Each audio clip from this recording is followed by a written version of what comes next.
c'est l'un des premiers trucs dont je lui ai parlé où elle se dit « Vous avez besoin d'être suivie, madame ?» Jusqu'ici, j'allais beaucoup à mes séances de psy en me disant « Ok, aujourd'hui, on y va, on va faire des progrès. » Peut-être j'ai pas tout compris. Souvent, je viens avec des trucs, je dis franchement, c'est pété ce que j'ai à vous raconter. On fait pas une thérapie pour aller mieux, une thérapie, on en chie en fait. Je me suis retrouvée à pleurer dans les bras de personnes que je connaissais parfois depuis pas très longtemps. Mais ça crée des amitiés, hein, ça c'est clair.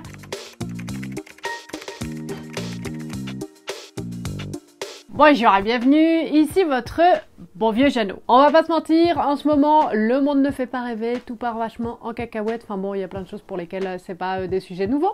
Mais voilà, pas trop envie de faire grand chose, plutôt envie de se rouler en boule sous la couette.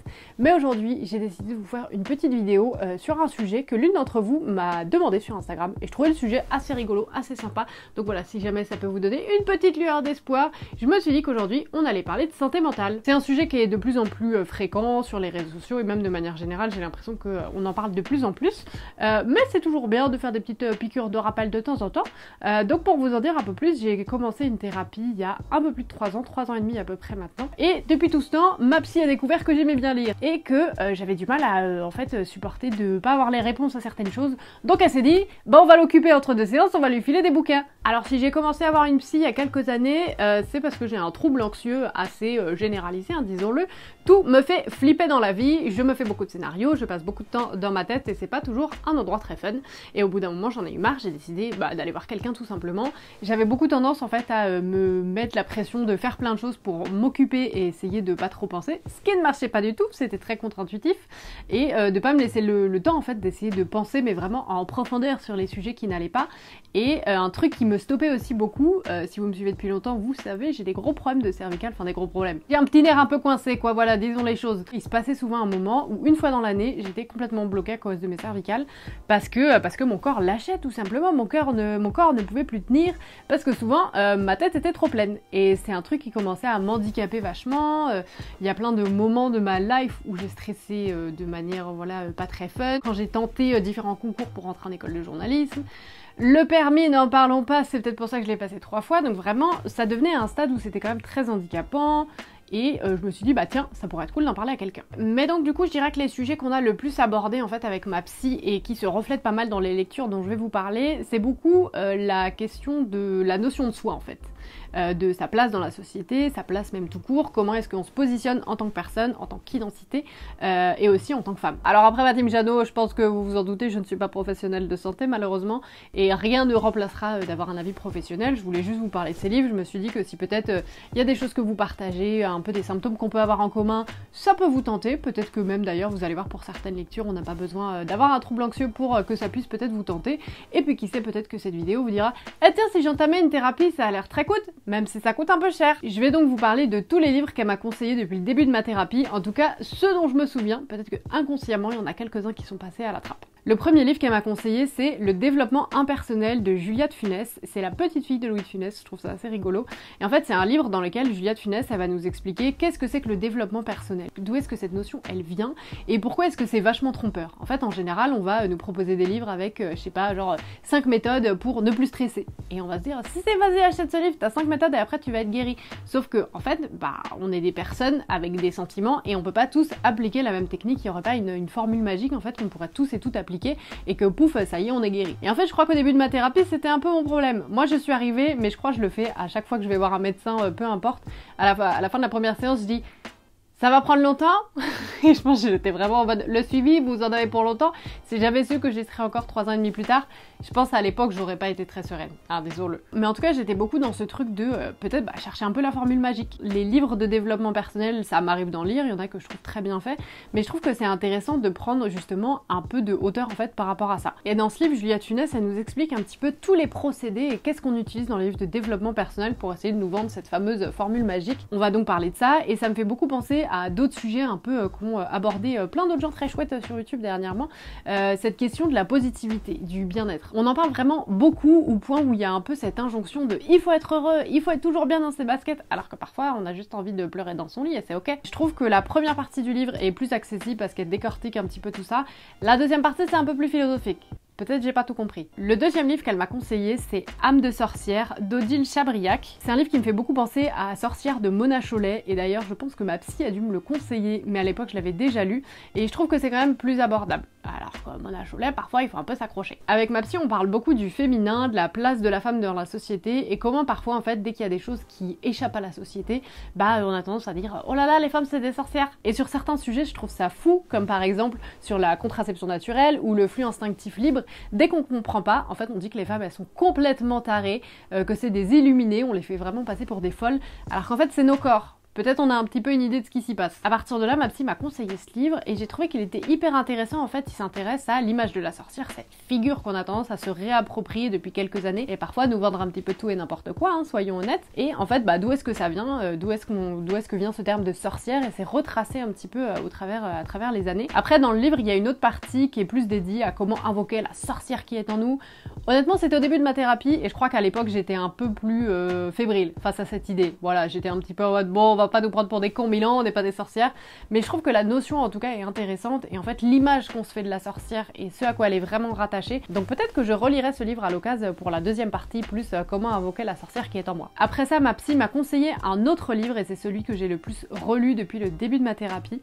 Il s'appelle Disparaître de soi de David Le Breton. Et dans ce livre, David Le Breton, il va nous parler de toutes les manières qu'on peut utiliser parfois au cours de sa vie pour disparaître de soi. Que ce soit à travers le sommeil, les gens par exemple qui passent énormément à dormir, ça me fait penser à un livre que j'ai lu il y a pas longtemps d'ailleurs, un petit peu sur ce sujet de en fait se mettre complètement en off, se mettre à dormir et plus rien faire, et en fait on disparaît d'une certaine manière. La dépression aussi, ça a un peu ce côté où en fait tout est tellement trop, les émotions sont tellement trop que en fait on est obligé de disparaître quelque part pour survivre. C'est assez paradoxal. Les différentes substances, les troubles de l'alimentation, et donc c'est tous ces sujets là que je trouve hyper intéressants, ou comment parfois pour se protéger on a un peu ce mécanisme où on va disparaître de soi. Et pour autant c'est un choix qu'on fait parce qu'à ce moment là c'est le seul qu'on a en sa possession. C'est un livre qui est très bien chapitré avec justement tous ces différents passages et toutes les différentes manières de disparaître de soi.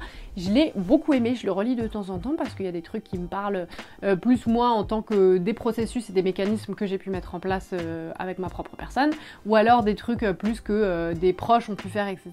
Un autre truc dont je parle beaucoup avec ma psy, c'est ma chaîne YouTube et ma place sur YouTube. C'est un sujet qui est complexe, en toute honnêteté, ma team Jeannot, parce que j'ai souvent du mal à savoir comment me positionner, quelle place prendre finalement, et de me dire est-ce que en fait la personne que je suis en ligne, ça reflète en tout cas la personne que je suis dans la vraie vie. Il y aurait d'un côté Jeanne, de l'autre côté il y aurait Jeannot, voilà, on s'y perd. Et pour ça, ma psy m'a conseillé une traversée de l'identité de Clotilde Le Guil. Et en fait, elle va s'intéresser au jeu en tant que personne.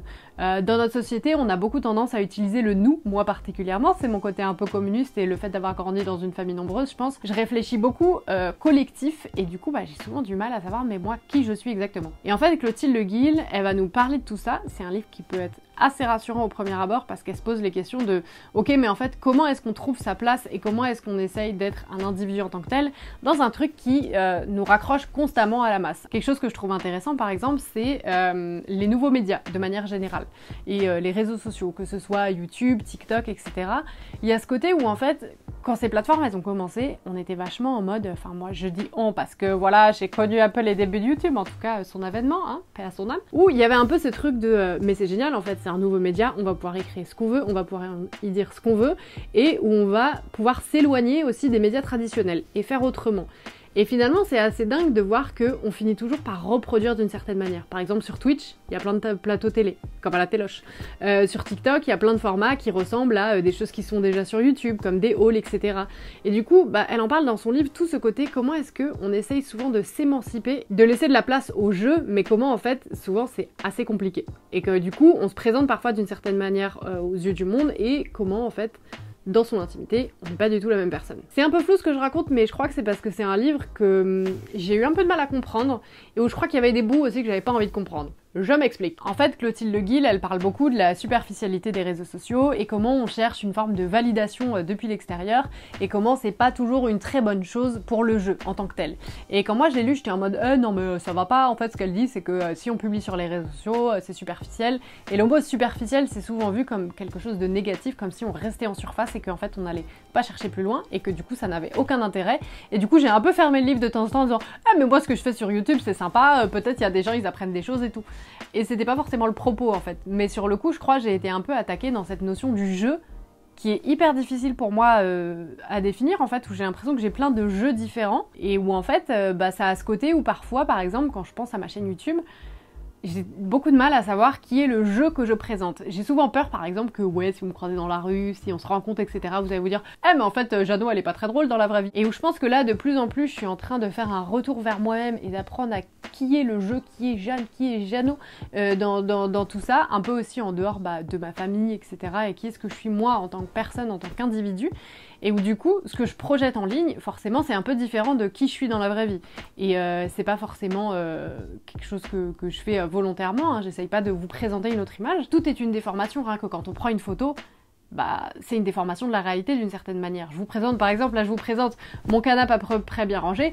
À 2 mètres de moi, il y a du bazar par terre, donc c'est une déformation de la réalité. Et du coup, j'ai toujours un petit peu peur de ça, et que quelque part, en fait, je vous donne ça, je vous le délivre à vous, et donc en fait, moi je me sens un peu dépossédée de moi-même, d'une certaine manière. Est-ce que vous me suivez? Mais en tout cas, comme vous pouvez le voir, c'est un livre qui m'a donné du grain à moudre, hein, comme on dit. Le livre que m'a ensuite conseillé ma psy, c'est un autre livre de Juliette Funès. Ça s'appelle La comédie inhumaine, je vous en ai déjà parlé dans une autre vidéo. Et en fait, c'est un livre qu'elle m'a conseillé au moment où je commençais à réfléchir à démissionner de mon ancien boulot. Et c'est un livre que Juliette Funès a écrit avec Nicolas Bouzon et dans lequel il parle en fait de toute l'absurdité du monde du travail. Comment en fait dans plein de cas on essaye de nous vendre du rêve alors qu'on est complètement à côté de la plaque. Par exemple on va faire des journées de bien-être au travail, on va avoir des baby-foot, on va avoir des séances de méditation, alors que par contre le vrai bien-être au travail basique il est pas là. Par exemple on peut pas travailler sans avoir constamment des validations toutes les 2 minutes. On peut pas travailler sereinement parce que en fait on n'a pas vraiment de RTT. Tous ces trucs là qui en fait devraient être un acquis et une base, souvent on essaye de mettre ça un peu de côté en faisant des séminaires, en ayant des chief manager happiness, enfin des trucs qui n'ont aucun sens parce qu'on essaye de déplacer le problème. C'est toute cette question aussi de manque de liberté dans le monde de l'entreprise et où en fait il y a un cadre qui est défini, qui parfois n'a pas de sens et qu'il faut suivre. Je sais que moi c'est un truc avec lequel j'ai beaucoup de mal. À la fois j'aime bien le monde de l'entreprise sur certains aspects. Je pense qu'à l'heure actuelle je serais pas forcément grave au taquet à l'idée d'être 100% indépendante et d'être freelance.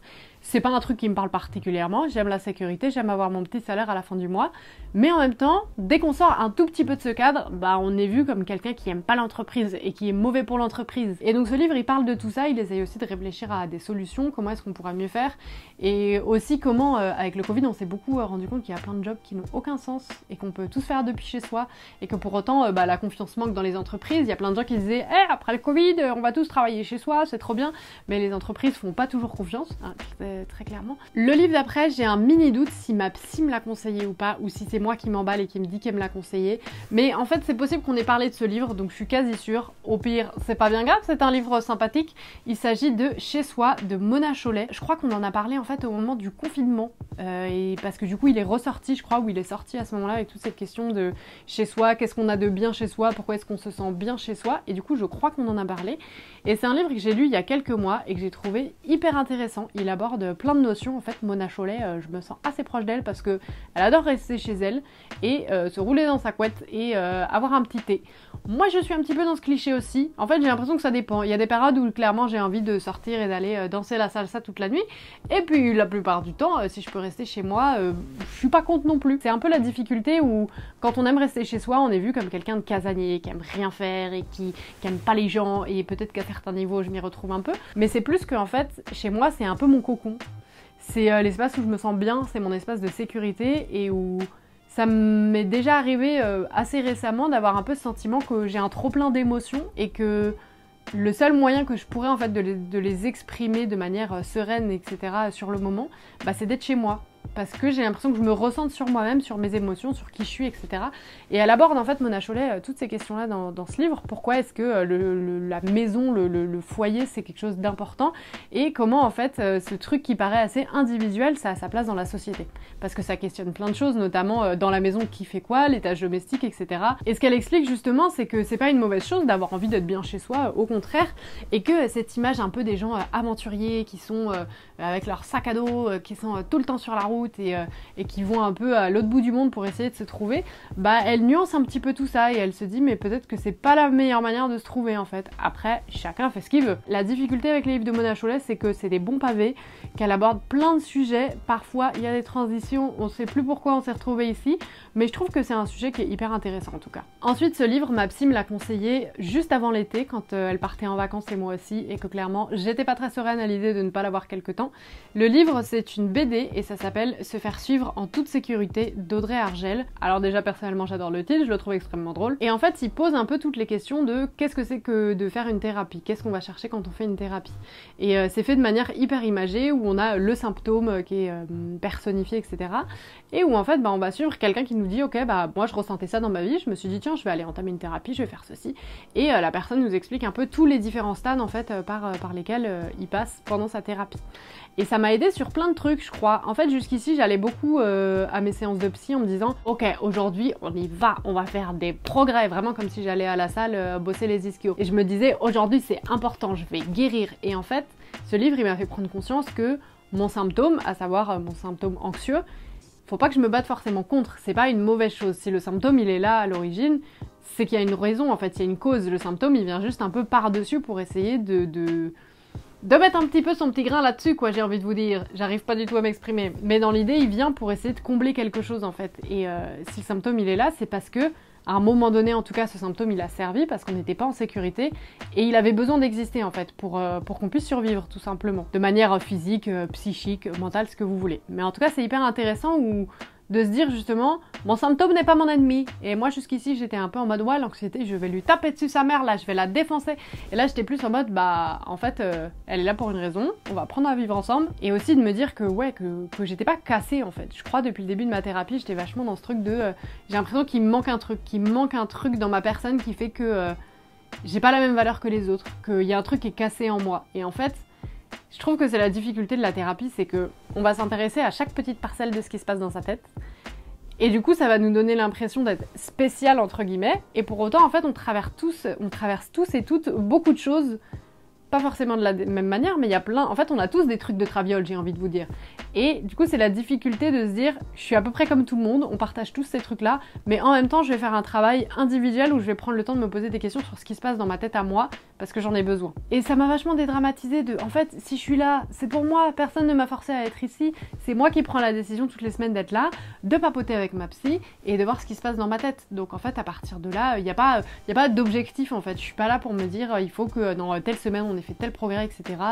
En fait, prenons le temps. Et je crois que depuis, bah, ça fait quelques mois où ça turbine un peu plus dans ma tête, mais dans le bon sens. Le livre d'après, il s'appelle Une saison avec Lacan, et c'est un petit peu le même thème. Pierre Resse, c'est un journaliste qui a à peu près 30 ans, a plus ou moins tout qui va bien dans sa vie, concrètement, mais il a de plus en plus d'angoisse et des choses qui vont pas dans sa vie, et il a du mal à comprendre d'où est-ce que ça vient. Il va donc aller chez Lacan, qui est un célèbre analyste, donc concrètement, je ne comprends pas toujours tout, et pendant 10 ans, il va être suivi par lui. Et en fait, on va le suivre un peu pendant tout ce processus-là, de comment se passent les séances, que parfois il y a des séances qui durent 10 minutes et qui n'ont aucun sens, et pareil, ça m'a encore plus confortée dans ce truc de... En fait, la thérapie n'a pas à avoir du sens. La thérapie n'est pas là pour faire sens. Et en fait, ça me rappelle un moment avec ma psy où elle m'a dit des choses et où sur le moment, ça m'a un peu heurtée parce que c'était pas en adéquation avec forcément ce que je pensais. Et ça m'a fait rire aussi. Elle était vraiment... ça venait du fond, quoi. Elle m'a dit, mais vous savez, une thérapie, c'est pas drôle. Hein. Une thérapie, c'est pas pour aller mieux. On fait pas une thérapie pour aller mieux. Une thérapie, on en chie, en fait. On vient, on sort ce qu'on a de ses tripes. C'est pas drôle, en fait.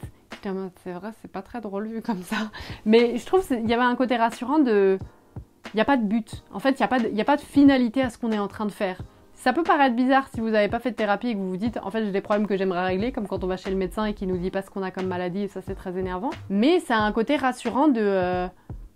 On vient pas guérir vraiment un truc. On défait un peu des nœuds dans la tête. Ma sœur, elle me dit souvent que j'ai des nœuds dans la tête, ça me fait rire. Et c'est vachement cette expression-là où j'ai l'impression que j'arrive avec plein de nœuds dans ma tête. Et en fait, on les défait petit à petit. C'est à ce côté où moi, avec ma psy, souvent, je viens avec des trucs, je dis franchement, c'est pété ce que j'ai à vous raconter. Vraiment, ça n'a aucun sens. J'arrive pas à faire le lien entre les trucs. Elle me dit, mais si, mais parce que ça c'est en lien avec ça, et ça, c'est en lien avec tel truc. Je suis en mode, bah vous avez raison, Laetitia. Et je trouve ça assez fou. Et ce livre, bah il a un peu ce côté-là, quoi, de... faut y aller avec peut-être moins d'attente et peut-être que ça aussi c'est une étape à franchir hein, dans la thérapie j'imagine. Même si le livre en lui-même, j'ai des passages où j'étais pas très à l'aise, je comprenais pas tout. Lacan c'est un délire, hein, moi je comprends pas tout, mais je me familiarise petit à petit et il y a quand même des trucs intéressants. Ensuite je voulais vous parler de 2 BD, alors là pour le coup je les ai pas lus, donc je vais vous en faire un tout petit résumé, mais c'est des BD que ma psy m'a pas conseillé directement, mais qu'elle a conseillé en fait au cercle de femmes dont je faisais partie. En fait il y a quelques mois elle m'a proposé de rejoindre un cercle de femmes pour discuter de la place du féminin, etc. Et donc on s'est retrouvés à discuter de plein de sujets, c'était hyper intéressant, c'était également très intense, je me suis retrouvée à pleurer dans les bras de personnes que je connaissais parfois depuis pas très longtemps, mais ça crée des amitiés, hein, ça c'est clair. Et dans ce cadre-là, on avait un groupe WhatsApp et ma psy a conseillé quelques BD qui quand même ont l'air très très chouettes. Honnêtement, j'ai très envie de les lire, c'est juste que les BD, ça coûte des pépettes. Elle a par exemple conseillé Les Découvreuses de Marie Moinard et Christelle Pécou. C'est un album qui va nous faire découvrir 20 femmes qui ont fait des avancées particulières dans des domaines scientifiques, ça a l'air hyper intéressant. Et la deuxième BD, elle s'appelle Cœur des femmes de Aude Mermilliaude, adaptée du roman de Martin Winkler. Ça vraiment, cette BD, j'ai trop envie de la lire depuis hyper longtemps. C'est l'histoire de Jean, il est majeur de sa promo et interne à l'hôpital, et il va se retrouver en service de gynécologie. Au début, il va se dire « Ah mais comment c'est pourri, moi j'ai pas du tout envie de faire ça ». Et en fait, on va découvrir l'histoire de plein de femmes, etc. Sur le côté un peu intime de la féminité, j'ai vachement envie de lire cette BD. Le tout dernier livre que j'ai lu, c'est Céder n'est pas consentir de Clotilde Le Guil. Encore, avec ma psy, on parle souvent de cette notion du consentement. Forcément, c'est un truc, c'est le premier truc que je lui ai déposé, je crois, d'ailleurs, quand je suis venue en thérapie. En tout cas, c'est l'un des premiers trucs dont je lui ai parlé où elle se dit « Vous avez besoin d'être suivie, madame ?» Et où en fait, c'est toute cette question du consentement qui me travaille, je pense, au jour le jour, et que ce soit le consentement dans le sens intime du terme, mais même dans plein de cas, en fait, cette question de savoir dire non, en fait, et d'apprendre à dire non, et comment parfois on peut pas dire non, et c'est une manière, en fait, un peu comme ce dont je vous parlais tout à l'heure, où c'est une manière de disparaître de soi, mais c'est un instinct de survie, en fait, c'est le seul truc qu'on a d'accessible sur le moment. Et dans ce livre, Clotilde Le Guil, elle va nous parler un peu de l'après-MeToo, et comment est-ce que le consentement, c'est un truc qui prend beaucoup de place, en fait, maintenant dans le débat public, on en parle de plus en plus, et c'est quand même très chouette, on adore, et si ça peut permettre aux jeunes générations d'être un petit peu plus au taquet sur ces sujets que nous, oui, je me sens déjà vieille, mais parce que là-dessus, honnêtement, moi à mon âge, c'est pas un truc... à mon âge... ouais, franchement, quand j'étais jeune, c'est pas un truc dont on parlait énormément, le consentement, hein. C'était... Bon bah, si t'as un copain... voilà, hein, c'est limite c'est acté, t'es censé un peu faire quoi. Il n'y avait pas ce truc de tu peux t'arrêter au milieu de l'acte, si t'es pas à l'aise tu peux dire non. C'était pas des sujets dont on parlait aussi ouvertement. Et donc Clotilde Le Guil, elle nous parle de ça, comment le consentement c'est devenu un sujet en fait très central dans la cause féministe. Comment en fait beaucoup de femmes avec MeToo ont commencé à parler de ça de manière globale. On a libéré la parole de manière...